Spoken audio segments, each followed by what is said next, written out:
start with an opening statement? Up to you. No, Okay. I'm good. Just questions are fine for me. Okay, well, let's go to questions for the players first then.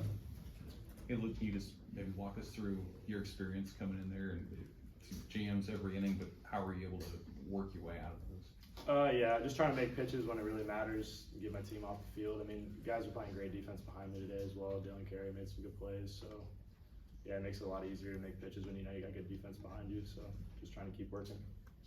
You tend to have a pretty slow heartbeat anyway. Was that tested a little bit on a night like this or no? Last inning it was tested a little bit. Yeah, crowd was getting up. Biggest crowd I've played in front of. So yeah, a little bit. Luke, you've had a couple games this year where you've thrown around that many pitches. Does that help prepare you for a moment like that? Oh yeah, I would say so. Just you know what you're getting into when you come in the game in the seventh inning. You know, I'm getting the ball to close the game off. So yeah, just ready to go. Well, I know you've been asked this before many times. Seems like it happens almost after every game this time of the season. But you guys have a knack for winning games when your back is against the wall. What would you say about this group makes that possible? Well, we've been in playoff mode for quite some time. I mean, we had our backs up against the wall at about 35 games into the season. We had a decision to make, and you know, these guys decided to fight for one another, and that's again, I've said this before, but that's all I can ask for as a coach is that you know, my guys just empty the tank and battle and fight and scrap and do whatever it takes for each other, and that's what this group has done, and that's allowed us, you know, in this tournament and some of these settings where, you know, over the course of these last 6 weeks or so, you know, we lose a Friday game and able to bounce back and win the next two, and a day like today where everybody's amped up to play a game last night, we sit around for 5.5 hours, and you just come out with the same mindset the next day. I mean, I thought our mindset was incredible. The entire group all day long, it allowed us to stay focused. You know, we embraced the intensity that came with it. The crowd was awesome. And, you know, these guys are fighters, and, you know, that's what we're going to keep doing. Gabe, can you kind of take us through your 2 home runs today? Obviously, the first one kind of seemed to set the tone for the whole day. What did you see on that pitch? Yeah, first one, I mean, got a first pitch changeup and kind of swung over the top of it. Not a great swing, and had a feeling he was going to come back with another one of those, and he did, and just floated over the plate, and I was able to take advantage of it. And then today I would say it was just a majority off speed for all my bays, and kind of just, it was supposed to be a hit and run actually, believe it or not, but it was just floating slider and just kind of went with it, so, yeah. Gabe, they're calling you Mr. May. What is it about this month and your ability to come up big in the biggest moments for this team? I think it's just a desire to win. I think we just want to keep winning every day, and no matter what it takes, because especially for us this year, we know it could be our last game, every game. So we're doing whatever it takes to keep playing, because you never know what could happen. Good. Do you draw on last year's experience at all? It seems like there's just a lot of parallels with what the team did a year ago to what you guys are doing now. Yeah, I mean, obviously, like, these are the games you want to play in, and these are the situations you want to be in. So just always just wanting to do it and wanting to be the guy that's up there and doing it. And then we also got a lot of guys back this year from last year, and a lot of experience going through all that. So I think if we just keep doing what we're doing, it'll be good. So, Gabe, does the ball look any different for you in these types of moments, or is it just something where it just kind of happens for you in these spots? Just kind of happens, honestly. I mean, just trusting preparation and coaches' plans and all that stuff, and just having confidence in yourself and your teammates, and just wanting to execute when you can, really, is what it comes down to. So. Coach, for Christo and Brockett, as seniors on a day that they might have been pitching their last day, you know, if you didn't win today, for them to come out and play like they did, I mean, what does that say about the fight in these older guys and to show the younger guys what they're able to do? Yeah, absolutely. I mean, they're leaders in the clubhouse, and, you know, they've been through some ups and downs in their 4 years here. Local guys, you know, bleed Husker red, and they go out and pour it out for their teammates. I mean, both of those guys, they've both seen different roles throughout their careers. They've been in different types of situations. There was no doubt, I don't think in anybody's mind that Brockett was going to come out and just be really good this morning. I think that was He just had a look of determination about him, and when Brockett has that, his stuff really plays up. And so, just awesome job of setting the tone for the day. And Drew, again, equally as determined to take the baseball, how fast he was moving. He just was suffocating the strike zone. Again, wanting to do it for the team. I mean, that's the biggest thing, is you don't have any pressure on yourself when you're not thinking about your own results. When you're thinking about what can I do to help the team, you just go let it fly. And that's where those two guys have been. And when your seniors and your leaders are doing that and show the blueprint of what it's supposed to look like, and obviously Gabe fits in that category too, and Silva and other guys that have been here that are seniors. The rest of the guys feed off that, and just an awesome job. And I know I'm leaving guys out. I have Brumball really competed and got some sparks going for us as well too. Another older guy in our program. And then for Hogan, I mean, a guy that the hits haven't always come this year, but just a great day today. How much did his experience just shine through today? Yeah, 18 innings, catching, and catching a lot of games, and that hit, again, that inning was very team oriented, right? I mean, we had 2 bunt base hits to get the bases loaded. Sandy hasn't laid down a bunt all year and gets a hit, and then we get another one with DC, and just looked like they were getting ready to wiggle out of it. And Hogan just stepped up. I mean, that was a big swing, a really, really big swing by a senior who, came to Nebraska to be in these moments. And, he's been awesome, honestly. I mean, he's been on the barrel a lot this year with nothing to show for it. It's good to see him start to get rewarded with some balls. Well, could you speak to what Luke gave you, not just tonight, but this week, going 3 1/3 on Tuesday and coming back with 64 pitches? Yeah, he's a stud. I mean, he's at the back of the game for a reason. I mean, this guy's built for this. He's built for these moments. Slow heartbeat, plus stuff. He's going to pitch for a long time. I hope much longer for the Huskers, this year.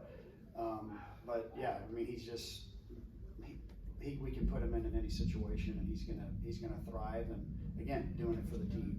Just a team first guy. Coach, you guys have been really focusing on small ball. You had the back-to-back bunt singles that are just, you guys moving the ball 12 for 18 today, or tonight on advancement opportunities. Just, can you speak about your guys' small ball approach? Yeah, I mean, again, I just, this ballpark, although there have been some home runs, I mean, you've got to be able to play in different ways, and Gabe's taking some big swings for us, but, other than that, we got some speed in the lineup and some guys that can kind of just move the line. So that's what you got to do. I mean, you just got to do what it takes to play team offense, and these guys that are in the lineup 1 through 9 are willing and eager to do that. And again, another guy, Red Stokes, stepped up. Overbeek. He was a late scratch. I mean, he's not.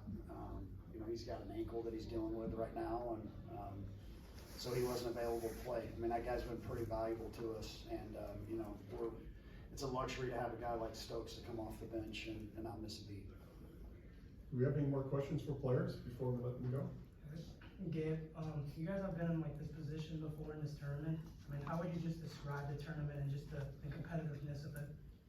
Yeah, I mean, obviously, great atmosphere tonight. I mean, Husker fans always showing out.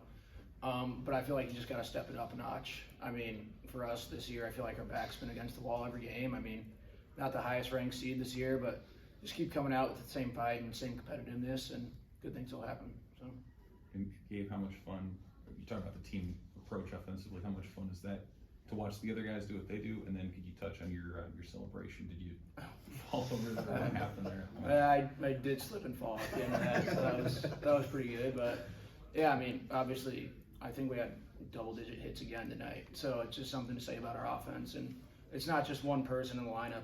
It's everyone really. So I think it just stands to the competitiveness of this team, and how we have 1 through 9, everyone's ready to compete. Luke and Gabe, thank you very much for your time. You're free to go.